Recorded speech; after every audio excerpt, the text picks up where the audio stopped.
Captain Lee Tejo stared at the endless black of space through the bridge windows of the new Sol. Stars sparkled like tiny diamonds scattered across dark velvet. He had been looking at the same view for 3 months now, but it never got old. Out here on the edge of known space, every day brought something new. "Captain, we're getting something strange on the long-range sensors," called Communications Officer Park Soo-jin from her station. Her voice carried a note of confusion that made Lee turn around. "Strange how?" he asked, walking over to her console. The bridge hummed with quiet activity. 847 people called this ship home, and they were the furthest humans had ever traveled from Earth. Park frowned at her screens. "It's a signal, but not from any of our colonies. The computer says it's coming from outside known space, way outside." Lee felt his pulse quicken. First contact protocols ran through his mind. Every space captain dreamed of this moment and feared it at the same time. "Put it through the speakers." What came through was not what anyone expected. It was not a single voice, but thousands of them, all speaking in harmony. The language was completely alien, but somehow the meaning was clear. Fear, desperation, a cry for help that needed no translation. "The computer is working on a translation," Park said, her fingers flying over her controls. "The AI is calling it the most complex linguistic pattern it has ever encountered." Science Officer Kim Dong-hyun looked up from his station. "Captain, I'm reading the signal's origin point. It's coming from a system about 200 light-years away. That's far beyond our exploration range." The translation came through suddenly, and it made everyone on the bridge go silent. The alien voices spoke as one. "The Devourers come. We are the last of our kind. Anyone in the vast dark, please help us. Do not let our knowledge die with us." Lee felt a chill run down his spine. "How old is this signal?" Kim checked his calculations twice before answering. "Based on the distance and signal degradation, I estimate it was sent about 40 years ago.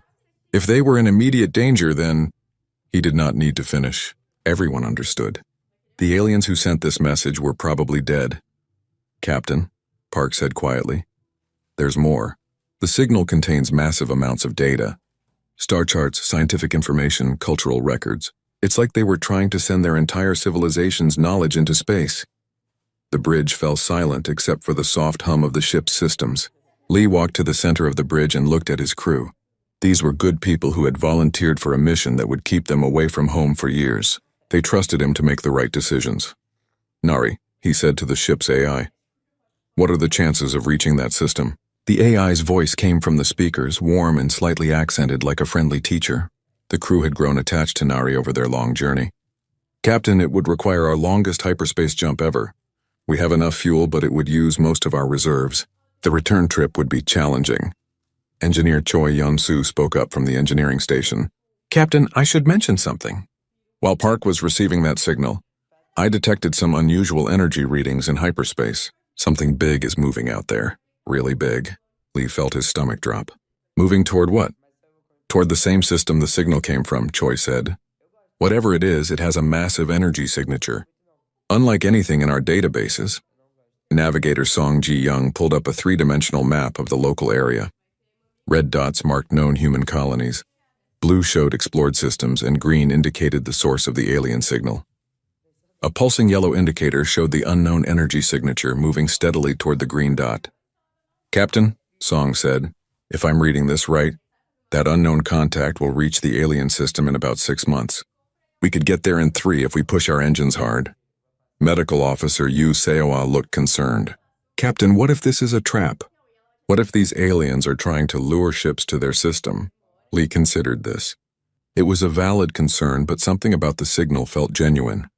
The raw emotion in those alien voices, the desperate hope mixed with certain doom, could not be faked.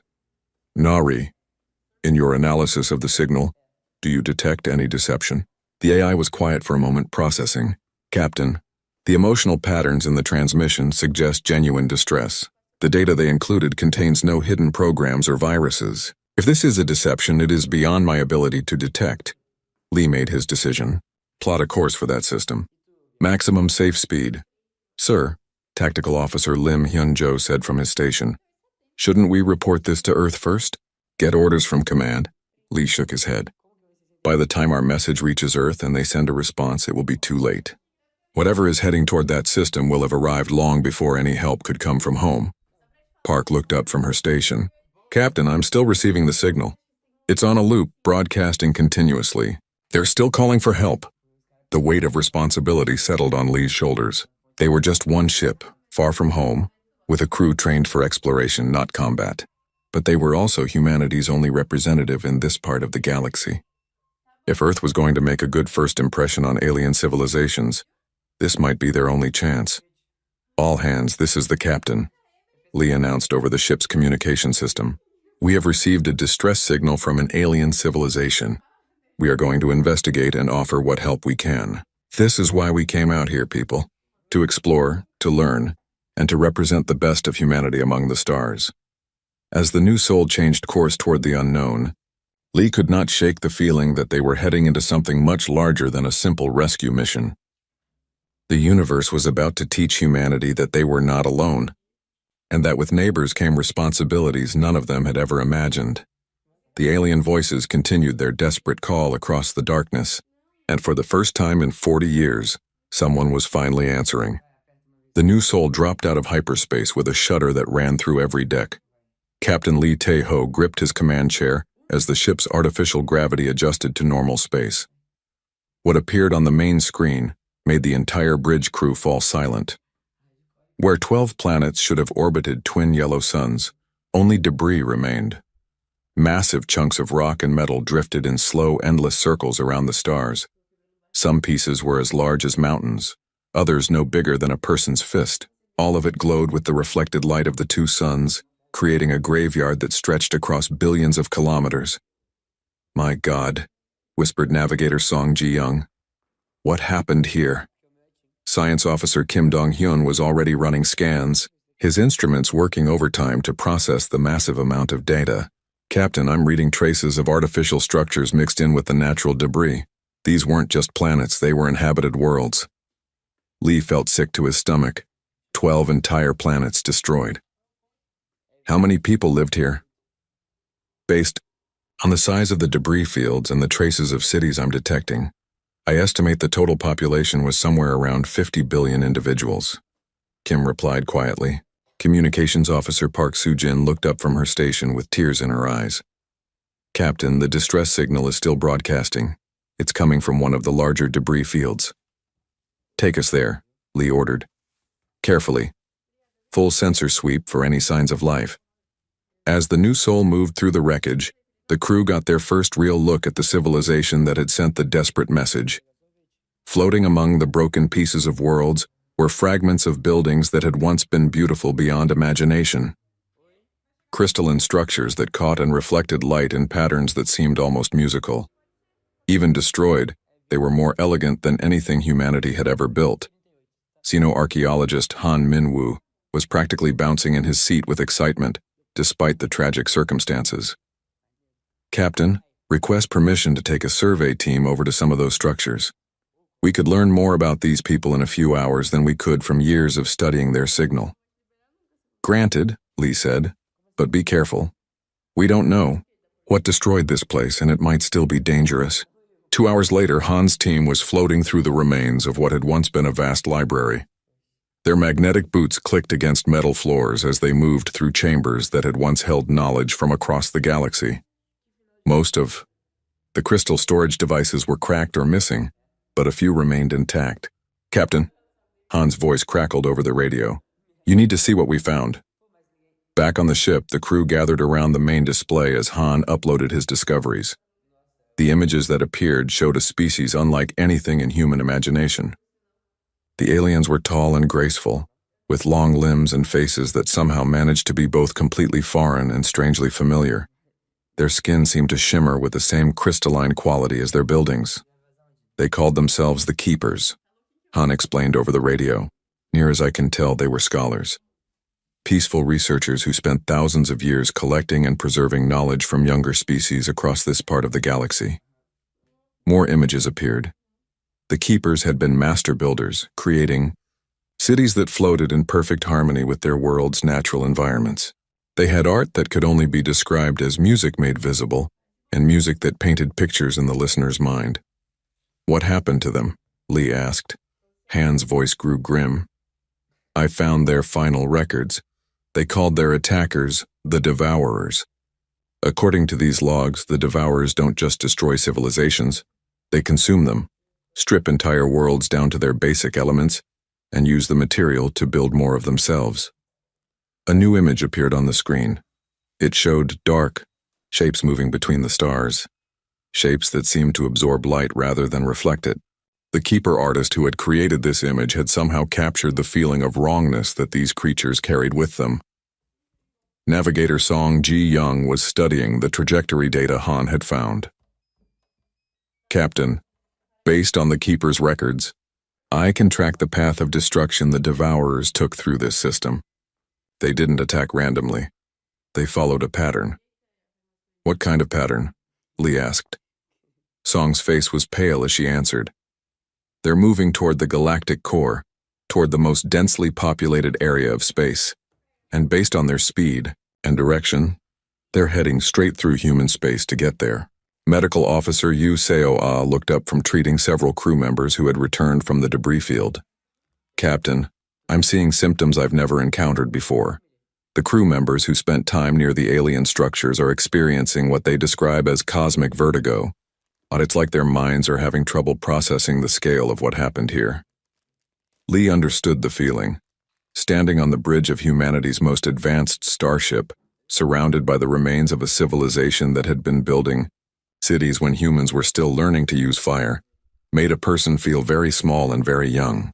Park, send a priority message back to Earth, Lee ordered. Include everything we've found, every piece of data, every image, every warning the Keepers left behind. Already started, Captain, Park replied. But at this distance, it will take months to reach Earth. Nari, Lee said to the ship's AI, analyze the Keeper's data on these Devourers. What are we dealing with? The AI processed the information for several minutes before responding. Captain, based on the Keeper's observations, the Devourers appear to be both biological and mechanical. They adapt to any weapon used against them and grow stronger with each civilization they consume. The Keepers tried to fight them for over 100 years before sending their final message. And they lost, Lee said quietly. They lost. Nari confirmed. Tactical Officer Lim Hyun-jo spoke up from his station. Captain, I'm detecting new hyperspace signatures, multiple contacts approaching fast. Lee felt his blood turn to ice. How many? At least 50, sir.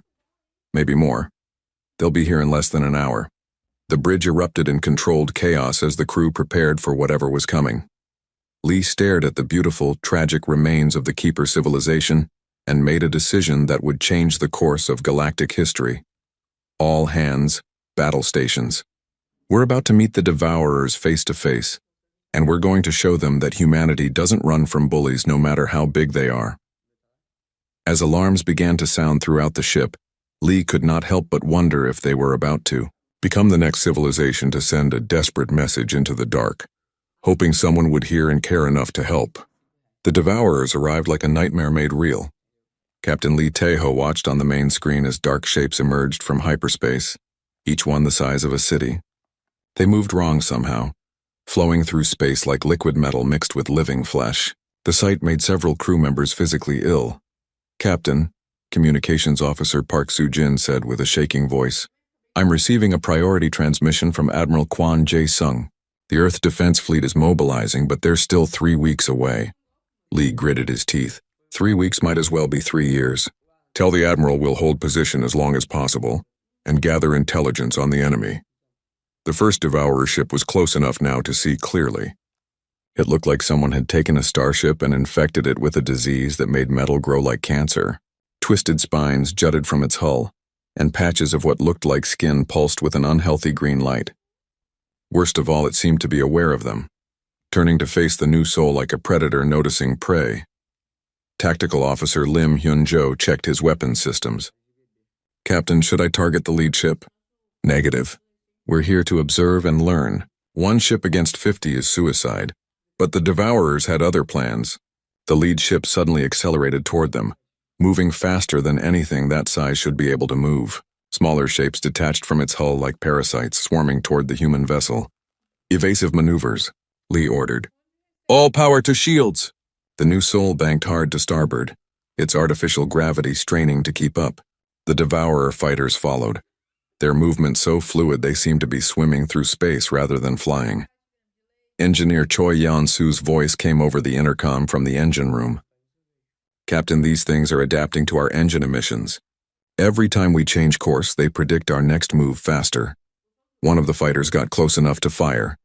The energy beam that struck their shields was unlike anything in human military databases. Instead of trying to overload the shield generators, it seemed to be trying to corrupt them, turning their own defensive systems against the ship. "Shields down to 60%, Lim reported, "and they're not regenerating properly. Something about that weapon is preventing our systems from repairing themselves." Science Officer Kim Dong-hyun was frantically scanning the enemy. "Captain, these things aren't just ships. They're alive.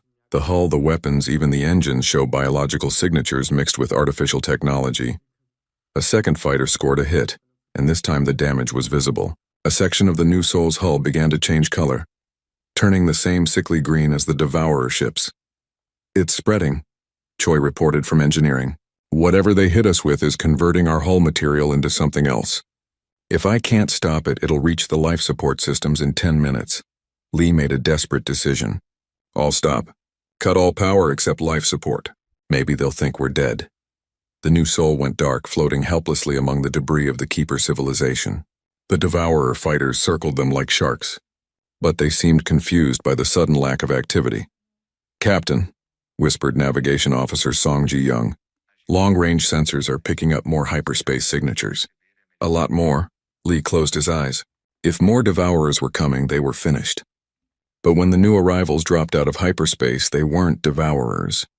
They were ships from a dozen different species, all running from the terror that had consumed their worlds. The largest ship opened a communication channel. The voice that came through was translated by the ship's computer, but the desperation needed no translation. "Human vessel, this is Captain Veltar of the Remnant Fleet. We detected your ship's signature and came to warn you. Do not engage the Devourers directly. Every species that has tried has been consumed." Lee activated the communication system. "This is Captain Lee of the Earth ship New Soul. We've already engaged them. They're adapting to everything we throw at them." "Then you must run," Veltar replied. "Gather your people and flee to the outer rim. It is the only way to survive." But Lee was studying the tactical display, his mind racing. The Devourer fighters were still circling, confused by their sudden shutdown. Something about their behavior pattern struck him as familiar. "Nari," he said quietly to the ship's AI. "Analyze the Devourer movement patterns. Compare them to Earth biological models." "Processing," the AI replied. After a moment, she continued. "Captain, their behavior matches that of parasites.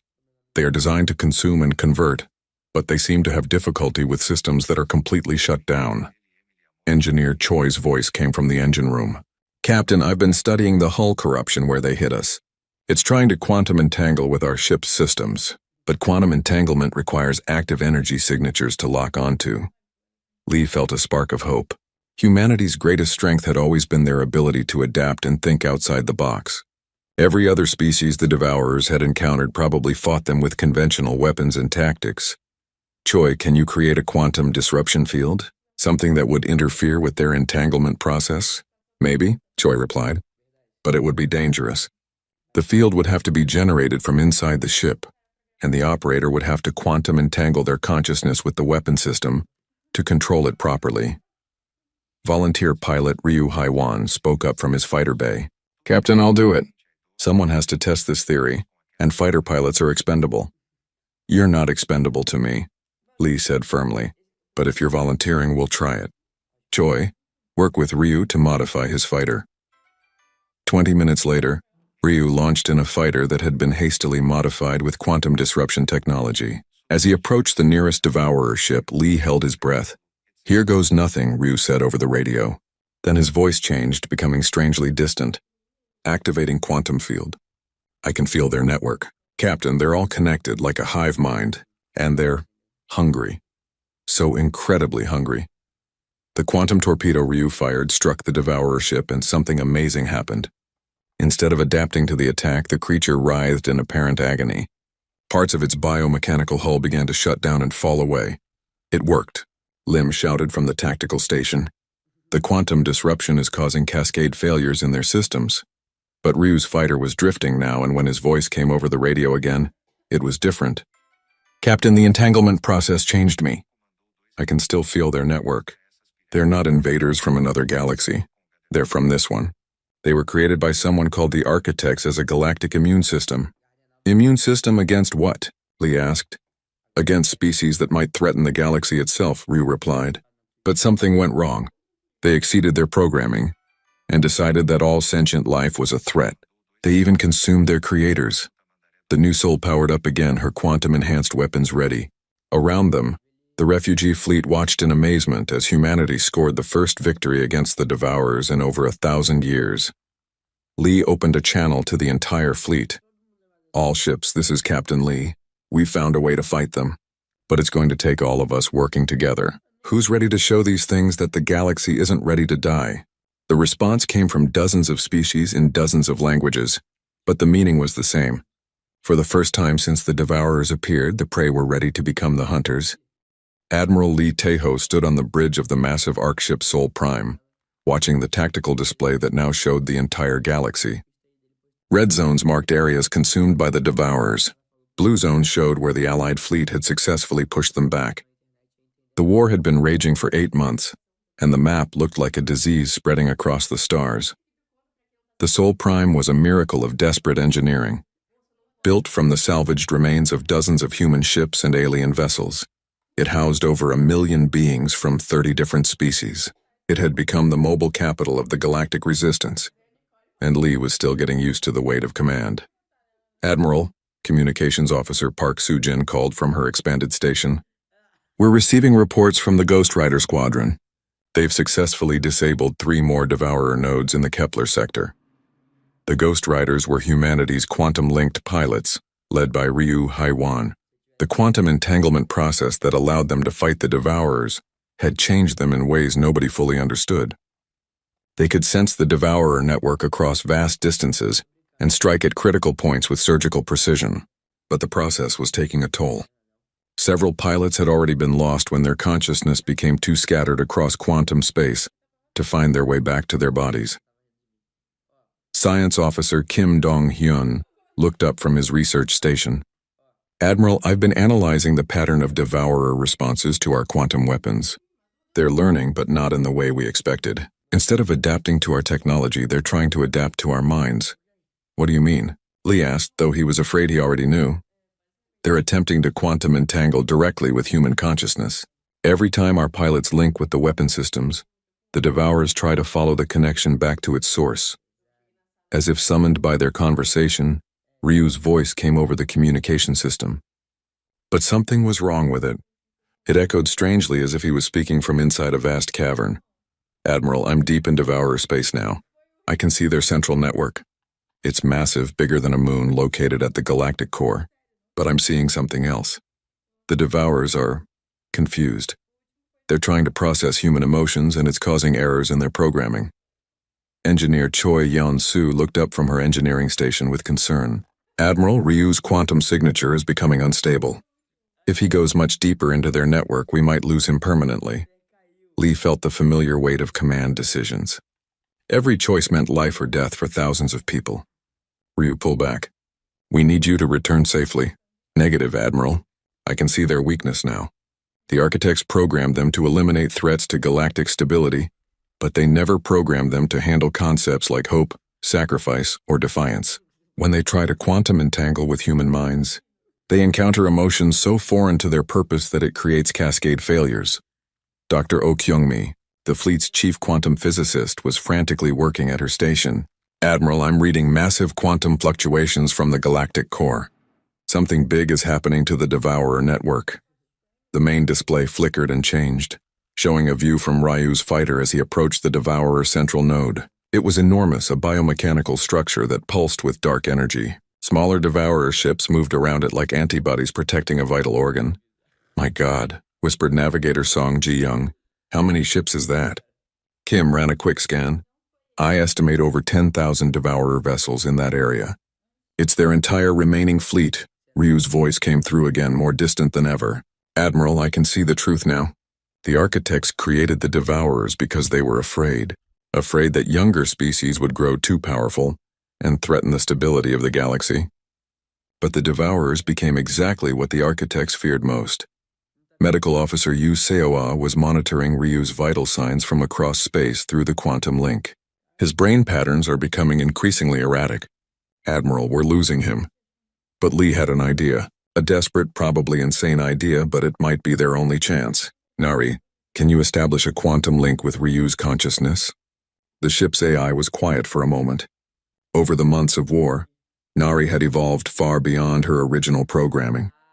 She had become more than just a computer, developing something that could only be called personality through her constant interaction with the human crew. I can attempt it, Admiral, Nari finally replied. But quantum entangling with a human consciousness while they are linked to the Devourer network could fundamentally change both of us. Do it, Lee ordered. If we can create a permanent interface between human consciousness and the Devourer network, we might be able to shut them down for good. The process began immediately. Throughout the ship, quantum field generators hummed to life. The air itself seemed to shimmer as reality bent around the massive energies being channeled. On the main display, they could see Ryu's fighter approaching the central node. Devourer ships moved to intercept, but something strange was happening. As they got closer to Ryu's quantum field, they began to slow down as if they were struggling to process conflicting information. It's working, Dr. O reported excitedly. The human emotional patterns are creating logical paradoxes in their programming. They literally don't know how to process concepts like self-sacrifice for the greater good. But the strain was enormous. Ryu's fighter was breaking apart under the quantum stress, and his life signs were becoming erratic. Admiral, Nari's voice came through the speakers, but it was different now, layered with harmonics that hadn't been there before.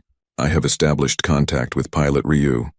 I can maintain the quantum interface, but I will need a human consciousness to anchor me to prevent complete dissolution into the network.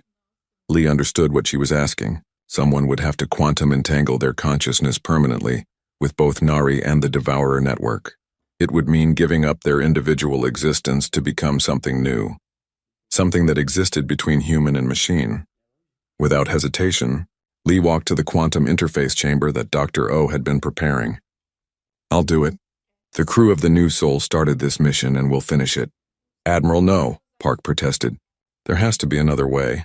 Lee smiled at his communications officer, the woman who had first detected the Keeper distress signal so many months ago. There is no other way. But this isn't an ending. It's the beginning of something new. As Lee entered the quantum chamber, he could feel the weight of responsibility shifting, not just for his crew or his species, but for every thinking being in the galaxy.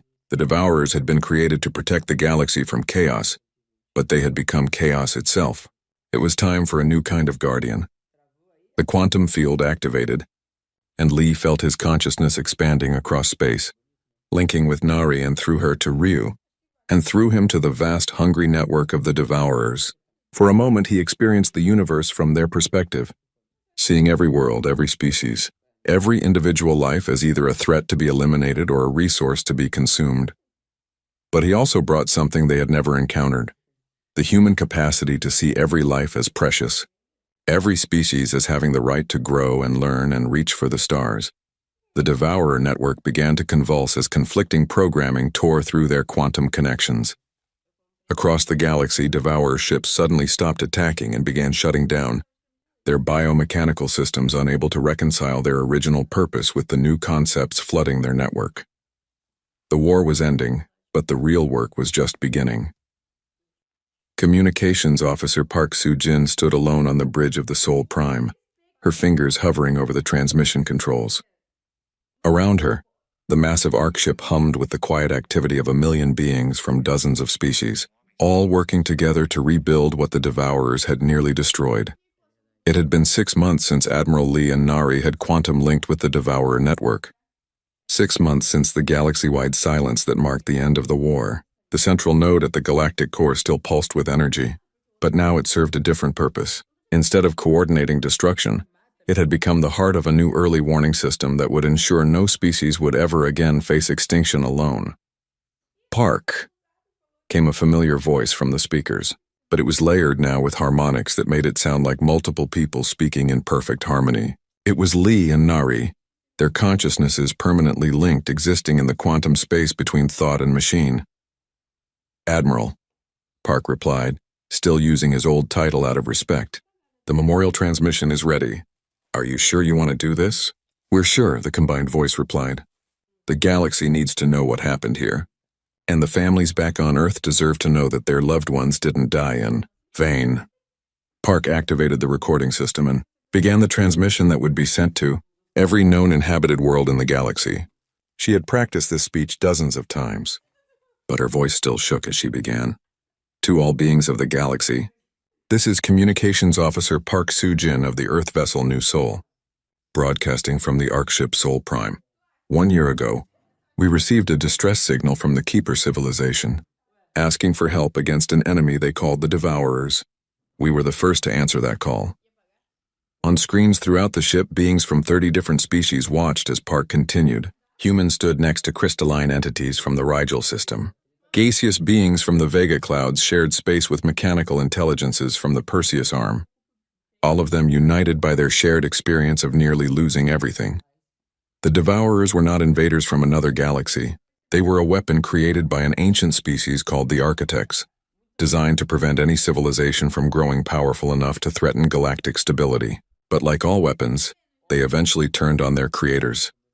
Engineer Choi Yun-soo watched from the engineering deck, where she was training alien technicians in quantum field theory.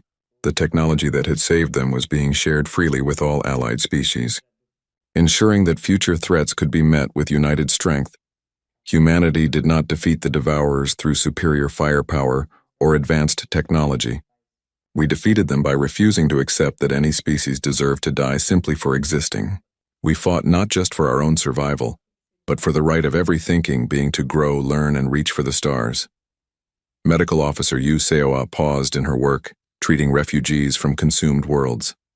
Many of them bore scars that would never fully heal, but they were alive and they were rebuilding. Several species that had been thought extinct were slowly recovering on new worlds provided by the Alliance.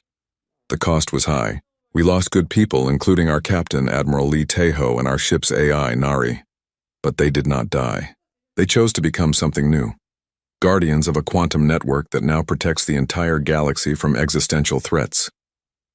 Science Officer Kim Dong-hyun looked up from his research station, where he was analyzing data from the former Devourer ships. Many of the creatures had reverted to their original programming, becoming protectors instead of destroyers. Others had simply shut down, their biomechanical systems unable to function without the network that had controlled them.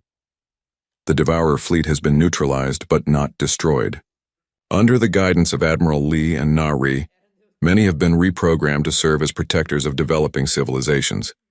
The galaxy now has guardians who understand both the need for growth and the importance of stability.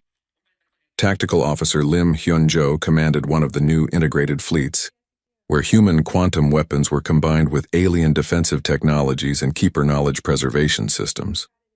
They patrolled the galaxy not as conquerors, but as peacekeepers, ensuring that the strong protected the weak instead of consuming them.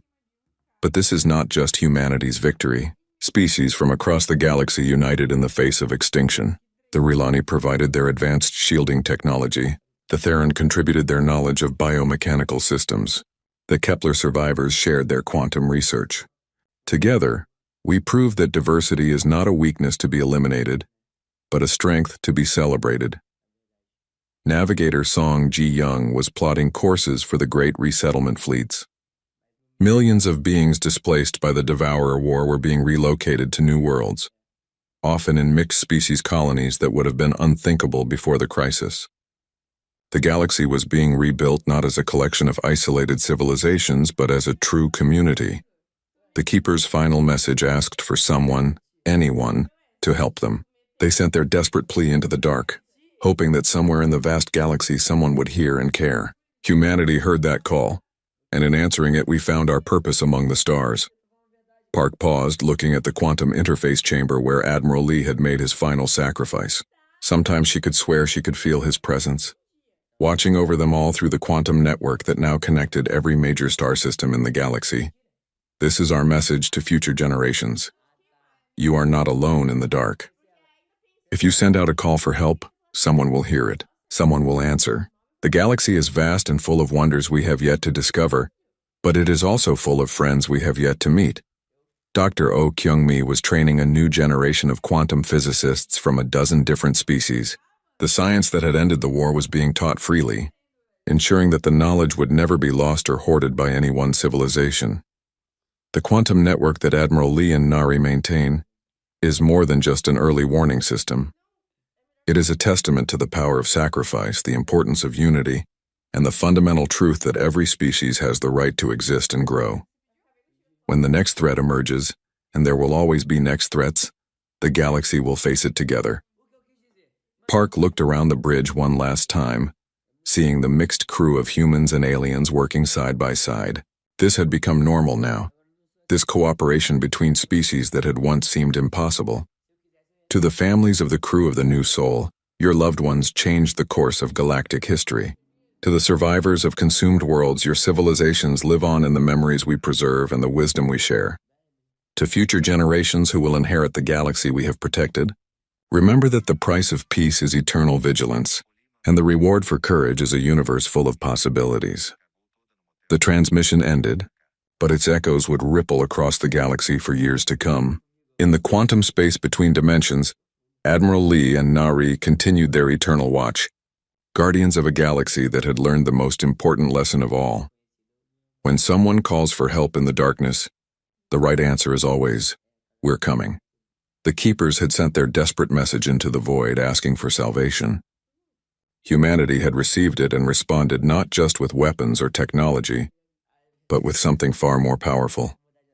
The simple belief that every voice in the darkness deserves to be heard, and every call for help deserves an answer. The galaxy was safe, not because the strong had conquered the weak, but because the weak had been given the strength to stand together.